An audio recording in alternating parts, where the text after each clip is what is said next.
Está subdividido en diferentes plazas, como es la plaza occidental, la plaza oriental, que juntas hacen lo que se conoce como la Acrópolis. Pues un hito que marcó la diferencia es cuando se encontraron la evidencia de los, supuestamente el primer gobernante de Copán, de Yascumó, y otra osamenta que encontraron que supuestamente era de la esposa de este señor. El sitio de Copán tiene un valor increíblemente importante para nuestra nación. Y yo creo que no solo es algo de lo cual debemos de tener mucho orgullo, mucho amor por nuestras propias raíces históricas, sino que también es una riqueza cultural que se encuentra por muchas partes del país. Tenemos acá el Templo 11, también conocido como la Tribuna de los Espectadores, donde el gobernante daba a conocer el mensaje de los dioses a toda su nobleza. Lo que usted conoce de Copán Ruinas es un 5% de lo que existe en todo ese valle de Copán, en el valle del Río Amarillo o en el barrio de la Unión Copán. Todos los hondureños debemos involucrarnos en la investigación, en el cuidado, en la conservación y en el conocimiento de nuestras raíces históricas.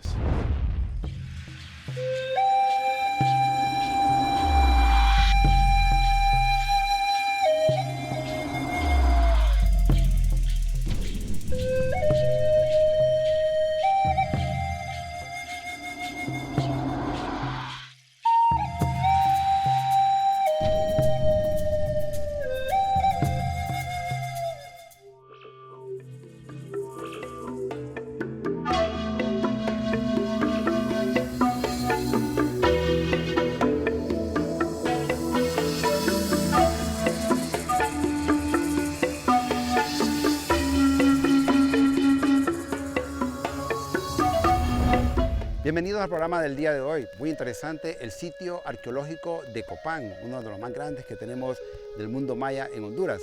Está subdividido en diferentes plazas, como es la plaza occidental, la plaza oriental, que juntas hacen lo que se conoce como la Acrópolis en Copán. Es una elevación de casi 30 metros, donde la zona es totalmente privada, o mejor dicho, fue privada en aquella época, ¿no?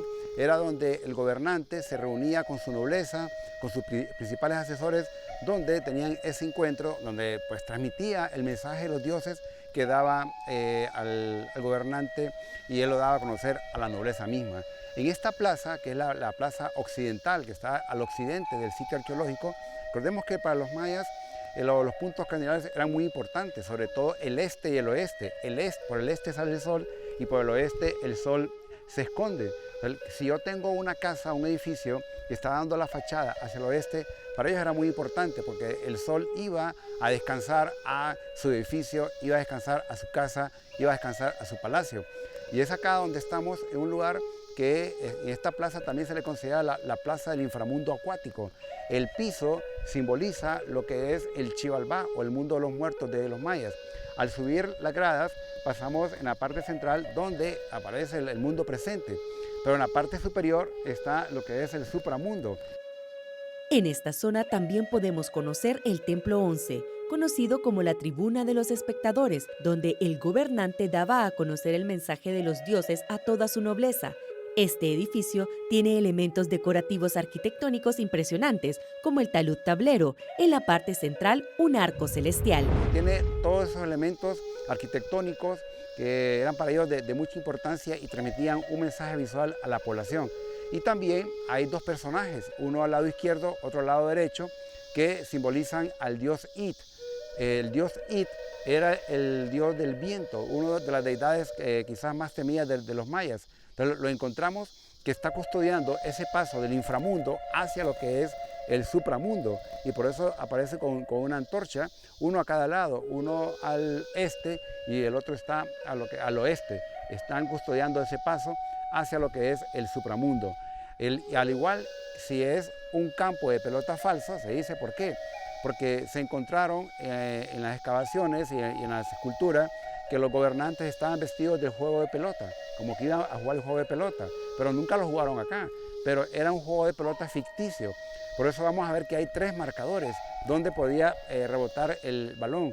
Era como una representación del pues, juego de pelota antiguo, donde el gobernante se vestía como que iba a jugar y salía triunfando según la historia del Popol Vuh, donde los dioses gemelos Unanpú y Balanqué ganan a los dioses del inframundo y salen triunfando, se transforman en el sol y la luna.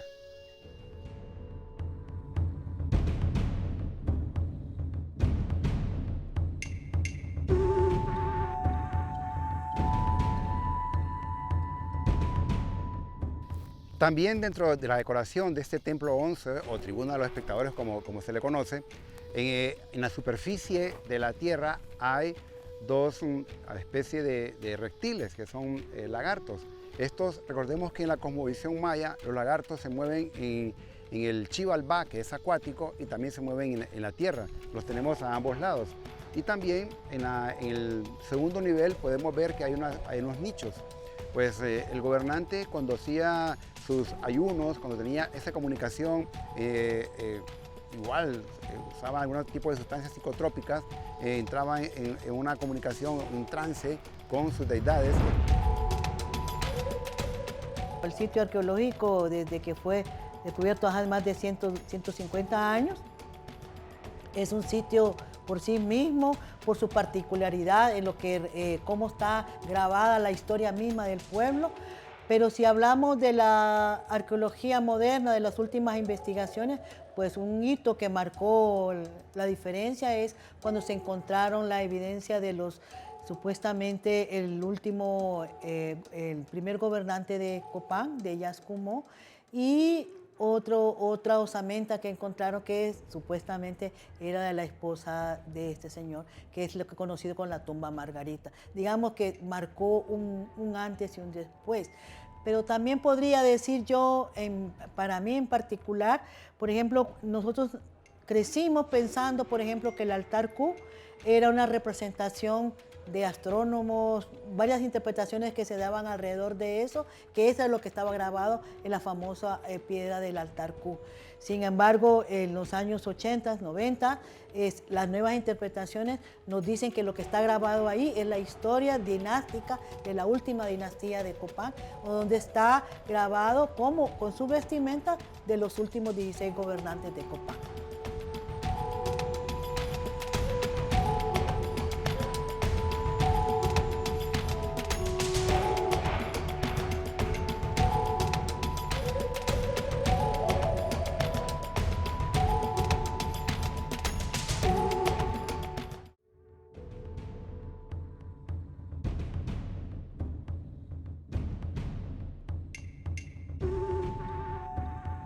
Siempre dentro de la Acrópolis tenemos varios edificios. En este caso, el Templo 16, que se le conoce como el Templo 16.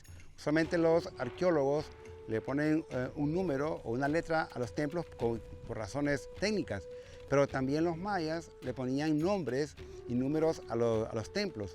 Este templo o esta pirámide es bien importante porque aquí pasó los últimos días el último gobernante de Copán llamado Kinish Ahao Yazpat o Yazpasat, nuevo día, sol naciente. Recordemos que en Copán hubo una dinastía de 16 gobernantes. Es la dinastía más estable de todo el mundo maya. Estamos hablando de 400 años. Del 426 al 822 después de Cristo. Y en esa dinastía, aquí en Copán, hubo una sucesión del padre a su hijo, a tal punto que este gobernante, el 16º gobernante de Copán, Yazpat o Yazpasat, en la toma de posesión, él hace algo fuera de lo normal. Él sacrifica 16 jaguares, uno en honor a cada gobernante, como autenticándose en el poder. Y por eso lo podemos ver en un altar que se le conoce como el altar Q, que el nombre original es un altar dinástico a Kinish Yaxcumó, que es el fundador de la dinastía de Copán, fundada en el año 426 después de Cristo. Una vez que él toma posesión, también hace cosas fuera de lo normal. Cuando él hace esta toma de posesión, hace eventos están registrados que tienen que ver con el tema astronómico. Es decir, es un momento en el cual hace su aparición Venus, uno de los planetas más temidos por los mayas. El último gobernante de Copán tenía que autenticarse en el poder, ya que eran los últimos días de la civilización y se había decapitado a uno de los últimos gobernantes conocido como 18 Conejo, por lo que él necesita darse a conocer como el líder de la comunidad. Incluso llegó a hacer alianzas y a compartir el poder con sus hermanos.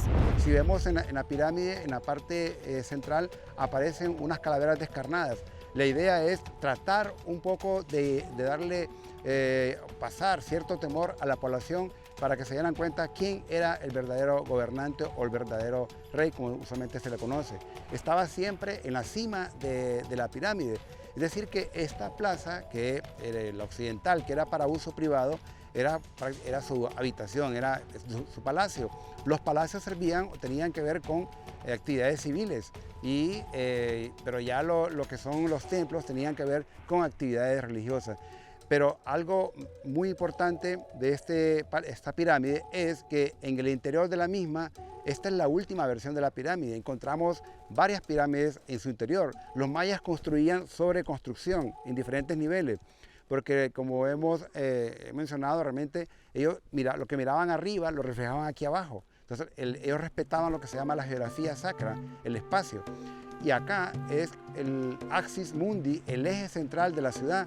La ciudad crece al norte, al sur, al este y al oeste en torno a esta pirámide. Y dentro de la pirámide, en el corazón de la pirámide, se encuentra uno de los templos, vamos a decirle, de los más importantes que tenemos en Copán, que es el famoso Templo Rosalila.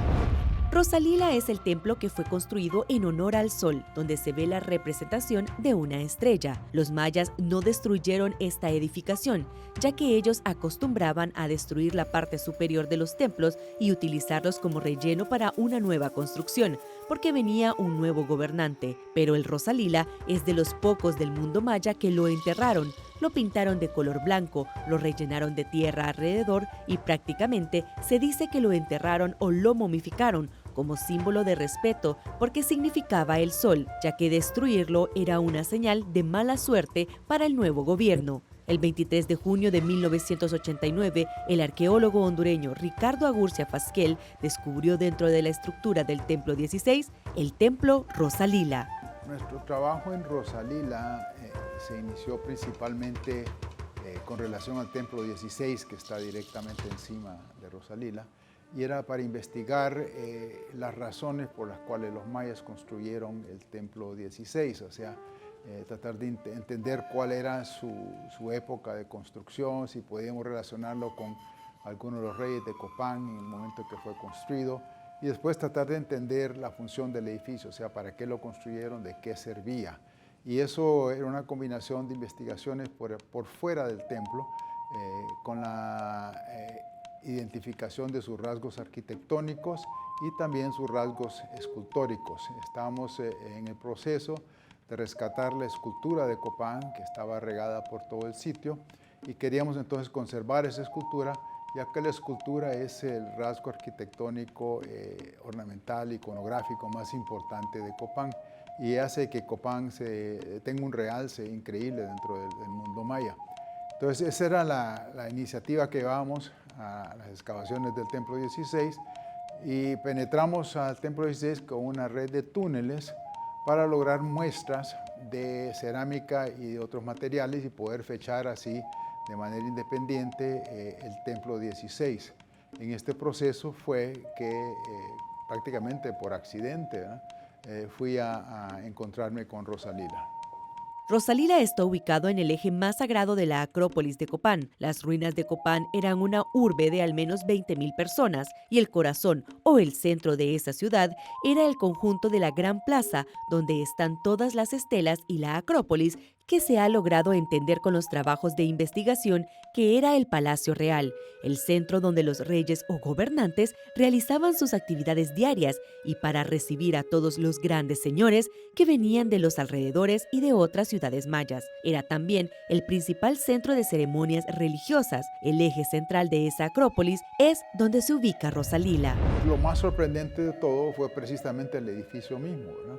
Cuando yo empecé las excavaciones en 1989, habíamos encontrado ya con los túneles hechos por otros investigadores, especialmente de la Universidad de Harvard y de la Universidad de Pensilvania, habíamos encontrado unos 20, 30 edificios, pero todos habían sido destruidos sistemáticamente por los mayas.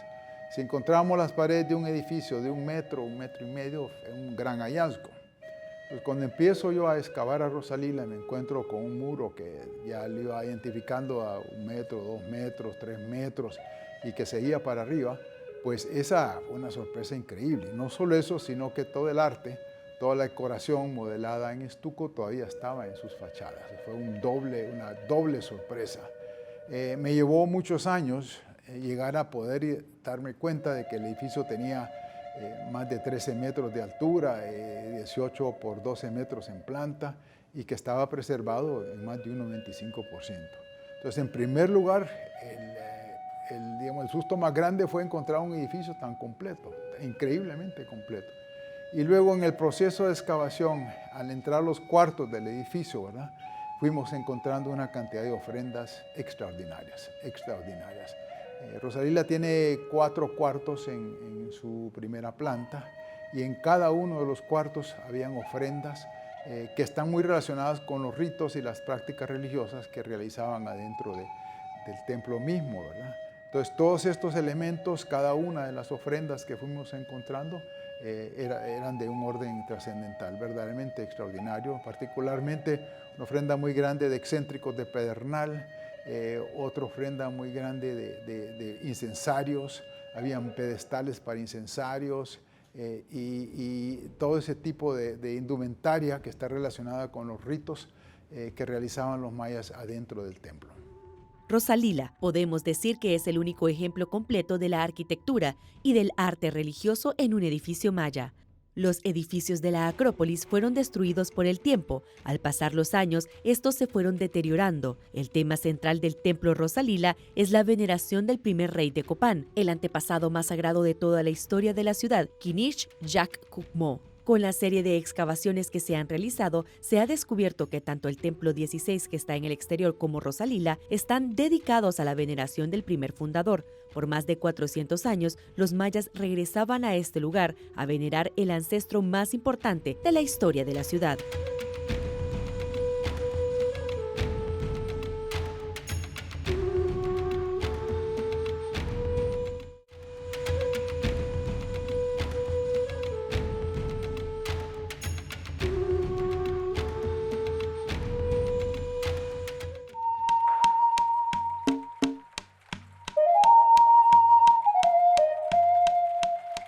Tiene la misma estructura, lo que es un asentamiento maya, tiene un patrón de asentamiento arquitectónico parecido a otros sitios mayas, con una tradición que nosotros conocemos como la cultura mesoamericana, o sea, un altar, estructura, un patio.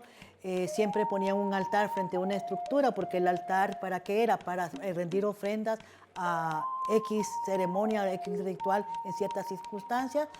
Pero sí, en Copán está bien diferenciado, digamos, las áreas donde estaban asentados los residentes cercanos a los gobernantes y donde estaban asentados las personas que mantenían el modo de vivir de los copanecos. Por decirles algo, donde estaban los campesinos que trabajaban la tierra, que sembraban el frijol y el maíz, que es un producto de ancestros, ¿verdad? En todo sentido, Rosalila ha sido una revelación. Nos ha revelado y ha permitido entender un patrón sistemático de veneración de los antepasados. O sea que eso es un rasgo tremendamente importante en la religión maya. Nos ha revelado también la importancia de la veneración del espacio, o sea, de la ubicación, de los lugares, del sitio sagrado. A donde en el caso de Rosalila podemos trazar desde la tumba del fundador, del primer rey de Copán, las construcciones continuas por más de 400 años, llegando hasta la cima del templo 16, la veneración de un solo lugar y de una sola persona, de un gran rey cuya importancia es trascendental y al cual todos los reyes que vienen después de él, o sea, los siguientes 15 que tenemos en la dinastía de Copán, todos se dicen ser descendientes de este primer rey. Eso nos revela mucho sobre la importancia y la combinación de la ideología, la religión y la política. Rosalila ha revelado que todos los reyes de Copán vienen de un solo rey, del primer gobernante, Kinich Jac Cucmó, que según estudios, él llegó de la parte sur de Petén, Guatemala. El estudio de los jeroglíficos de este sitio arqueológico son asombrosos, revelando que se hacían intercambios de objetos desde México hasta el sur de América. Siempre dentro de la Acrópolis, pues tenemos otra plaza muy importante que se conoce como la Plaza Oriental, pero está dentro de los documentos como la Plaza de los Jaguares. Vamos a explicarles por qué se llama la Plaza de los Jaguares. Básicamente es un lugar muy importante a nivel cultural. Este era una especie de anfiteatro donde habían eventos de tipo cultural, probablemente bailes, probablemente recitales, etc. Pero lo interesante de esta plaza es que encontramos dos casas muy importantes en la historia de los mayas de Copán. Encontramos la casa del último gobernante de Copán, el 16º gobernante, Kinich Ahau Yaspasat, Yaspac, Nuevo Día o Amanecer, que es el que pues, se inicia toda esta zona, y tenemos su casa, su palacio realmente, donde aparece él por un lado en los paneles, la decoración con algunos elementos decorativos que tienen que ver con esclavos, tienen que ver con sacrificios. Lo vemos incluso en su parte pectoral, en esa vestimenta se ven algunas especies de lazos, de cuerdas. Vemos también algunos elementos en su cuerpo que son como cabezas invertidas, que le llaman cabezas trofeo. Eso nos indica que este último gobernante también traía esclavos al sacrificio.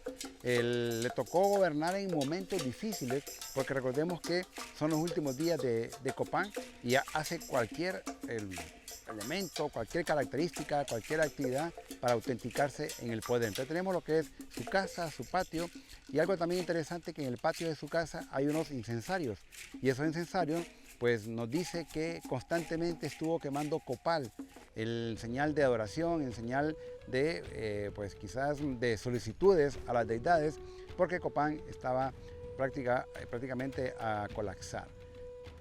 En Copán se mantiene el patrón de la fuente de agua, es decir, ubicar las ciudades cerca del agua. Antiguamente, el río Copán pasaba cerca de esta gran ciudad, pero en 1930 el río fue desviado porque estaban erosionando la Plaza de los Jaguares. Dentro de esta plaza se encuentran, como ya lo mencionamos, la casa del último gobernante de Copán, pero también se encuentra el hogar del 13º rey, conocido como Huachaclajún Uhuascahuil. Este fue un rey muy importante, también llamado el Rey de las Artes, porque preservó muchas de las cosas que su padre hizo. El 12º gobernante, padre de Huachaclajún Uhuascahuil, Humo Jaguar, estuvo en el poder 67 años y él, Huachaclajún, estuvo al frente de Copán por 42 años, según la escritura jeroglífica. Su casa, que era muy importante porque es la primera representación que tenemos en el mundo maya, donde al accesar a su casa, estamos accesando a otro mundo. ¿Qué quiere decir esto?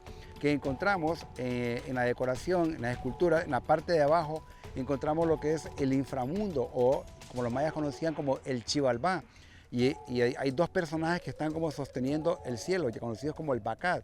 Y en la parte superior del arco de la entrada de su casa, lo que encontramos es el supramundo, o sea, el mundo de las estrellas de los mayas, o a donde iban a parar todos los muertos. Es interesante porque está representado los tres mundos de la cosmovisión de los mayas en una de las casas más importantes quizás de Copán. Y aparte de eso, tenemos evidencia que en esta casa funcionaba como un observatorio astronómico. Los mayas observaban constantemente ese paso de lo que es el Venus, que era un planeta muy observado por los mayas porque le tenían temor, traía enfermedades, guerras, etc. Y él manda a hacer una especie de una ventanita, que se le conoce hoy día como la ventana de Venus. Es decir, su casa se convierte en uno de los palacios más importantes a nivel astronómico, a nivel mitológico y también a nivel político. Y recordemos que es de las casas que está, vamos a decirlo así, más al sureste, al noreste de la ciudad. Esto nos dice que la casa prácticamente es calibrada para poder observar mejor los astros. Todos los sitios arqueológicos tienen una gran importancia porque dan un aporte al conocimiento de nuestra historia como en este caso como hondureños, pero de la misma sociedad. O sea, Copán, claro está, tiene una trayectoria bastante, más de 200 años de investigación continua. Entonces, claro, tenemos más información, más producción que tenemos acceso a ella. No así otros sitios arqueológicos de Honduras que no han tenido la misma suerte, podemos decir, de que haya más investigación arqueológica continua. O sea, y Copán, lo que usted conoce de Copán Ruinas es un 5% de lo que existe en todo ese valle de Copán, en el valle del Río Amarillo o en el barrio de la Unión Copán, que son asentamientos de tradición maya. La Plaza de los Jaguares es otro lugar importante. Se le llama así porque hay 2 jaguares danzantes que están en posición de baile, pero en medio de ellos hay una especie de tarima donde se hacían los eventos artísticos. Por eso se dice que funciona como un anfiteatro donde se realizaban actividades recreativas. Esta zona está llena de graderías para que la gente disfrute de estos actos.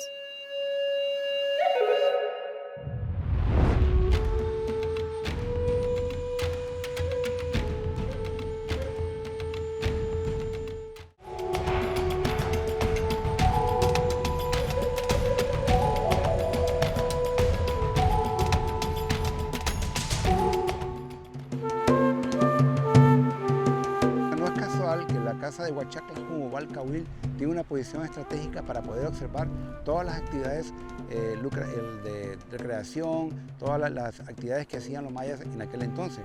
Claro está que era para uso privado, era realmente para la nobleza quienes podían accesar a este tipo de eventos. Si hacemos un conteo, probablemente pueden caber hasta 300 personas dentro de lo que es la plaza. Y se habla incluso que en algunos lugares se ha tenido la posibilidad de que se llenaba de agua y hacían batallas navales, es decir, peleas internas. Es decir, que era un lugar para los mayas muy importante porque era el momento de encuentro con toda la familia de la realeza y con todos los que pues, podían interactuar y poder hacer más alianzas, no solo con la gente de la comunidad de aquí del sitio arqueológico de Copán, sino con la gente de las comunidades alrededores, porque recordemos que en Copán hay más de 4.500 montículos, es decir, que cada montículo nos está representando una estructura.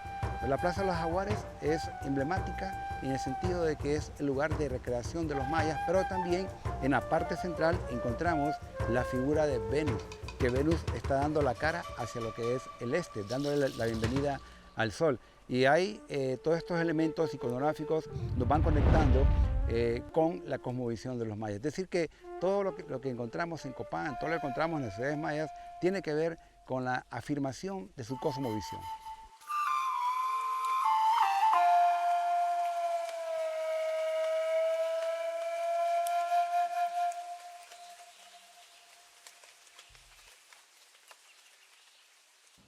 El colapso de la civilización maya en su totalidad es un tema que sigue siendo sumamente complejo y me atrevo a decir que no tenemos una definición, una identificación clara del colapso. Lo que hemos ido llegando a ver más y más es los síntomas de este colapso, qué es lo que está sucediendo, ¿no?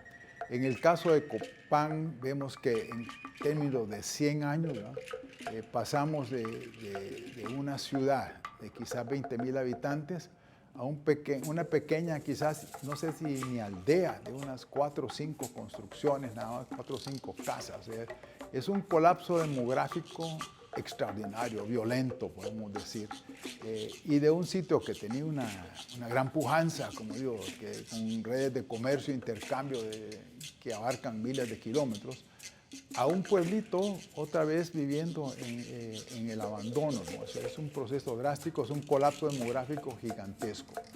Se ha buscado atribuirle a esto una gran cantidad de diferentes temas, la guerra, la destrucción del medio ambiente y catástrofes naturales como en el caso de huracanes o incluso erupciones volcánicas. A mi parecer, lo que yo pienso que es importante es que hay que notar que no solo Copán, sino que todo el área maya había tenido durante 400 o 500 años un crecimiento constante de población. Había más y más y más gente y esto estaba llevando a a mi parecer, en una mayor destrucción del medio ambiente. Entonces estamos llegando a un punto en que hay digamos, un balance muy delicado entre el hombre y la naturaleza. Según hemos eliminado más y más de la naturaleza, está dependiendo más y más el hombre de las técnicas de agricultura de producción intensiva, y entonces ya el balance entre el hombre y la naturaleza, entre el hombre y su capacidad de producir alimentos, está en un balance muy delicado. Y ese balance, a mi criterio, puede ser interrumpido por cualquier tipo de fenómeno natural. Un huracán, que es cosa que los hondureños hemos vivido ya demasiadas veces en las últimas décadas, tendría un impacto nefasto y muy destructor, porque no tenían maneras de refrigerar y guardar y almacenar alimentos a largo plazo. Aquí estamos en el Museo de las Esculturas. Se le considera el segundo museo más importante en esculturas mayas, que se encuentra aquí en Copán. Lo interesante de este museo es que en el nivel más bajo representa el Xibalbá, el mundo de los muertos. En el segundo nivel representa el mundo de los vivos, los guerreros y todo lo que representan los mayas. Y en la parte superior, en el techo, vamos a ver las diferentes deidades de los mayas. Estamos en un museo temático que tiene que ver con los 3 niveles del mundo maya, ¿no? Como tal. Y también podemos observar, aquí estamos en lo que se conoce como el altar Q, que el nombre original que los mayas pues, proponen es el altar de Yaxcumó. Es un altar dinástico donde se recuerdan a los 16 gobernantes de Copán, y el centro más importante de este altar pues lo miramos en el lado oeste, ¿no? Que incluso hay un tipo de escritura en la cual relata la toma de posesión del 16º gobernante. Este sería en este caso el 16º gobernante, que se llamaba Kinich Ajao Yaspat o Yaspasat, el cual está recibiendo el bastón de mando ¿de quién? De Yaxcumó, el nuevo Quetzal Guacamayo. Este era el fundador de la dinastía, tiene incluso unos hijos de Tlaloc. En su tocado podemos observar su nombre, el glifo de Yax, que significa nuevo, la cola, el Kut, que es la cola del Quetzal, y el Mo, que es una guacamaya. Si lo unimos sería Yaxcumó, que lleva el nombre del fundador de la dinastía de Copán. Cada gobernante tiene en su pecho una barra de jade que representa que es un gobernante. Y aquí podemos observar que Yaxcumó, el fundador de la dinastía del año 426 después de Cristo, tiene un escudo en su mano, ¿no? Tenía que nos dice que es un escudo de un guerrero, y la posición de cada uno de ellos. Cada uno de estos gobernantes está sentado en su glifo emblema, y podemos observar que el tipo de decoración va variando, pero no es más que un altar dinástico, una entrega del poder, donde Yaspak está recibiendo el poder del primer gobernante de Copán, Yaxcumó. Por lo tanto, Yaspak o Yaspasat se está autenticando en el poder, como lo hemos venido comentando. Entonces, es él el que manda a elegir este altar y lo inaugura en la toma de posesión de su gobierno. Y podemos observar que hay 4 gobernantes en cada uno de este cuadrado, con una especie de un cubo, y cada uno representan los gobernantes de Copán. Aquí tenemos el 16º gobernante, el gobernante 15º, incluso este es un Humo Ardía, Humo Caracol, fue el que hizo la última versión de la escalinata, y así sucesivamente vamos observando cada uno de estos, que este sería el 14º, y tenemos aquí al famoso Huachaclajún Ubalcahuil, y podemos observar que las barras simbolizan, cada uno son barras que en la sumatoria son números, 5 más 5 más 5 son 15, más 3 puntos son 18. Por eso el nombre de Huachaclajún Ubalcahuil significa las 18 caras del cahuil. Y así sucesivamente tenemos el 12º, el 11º.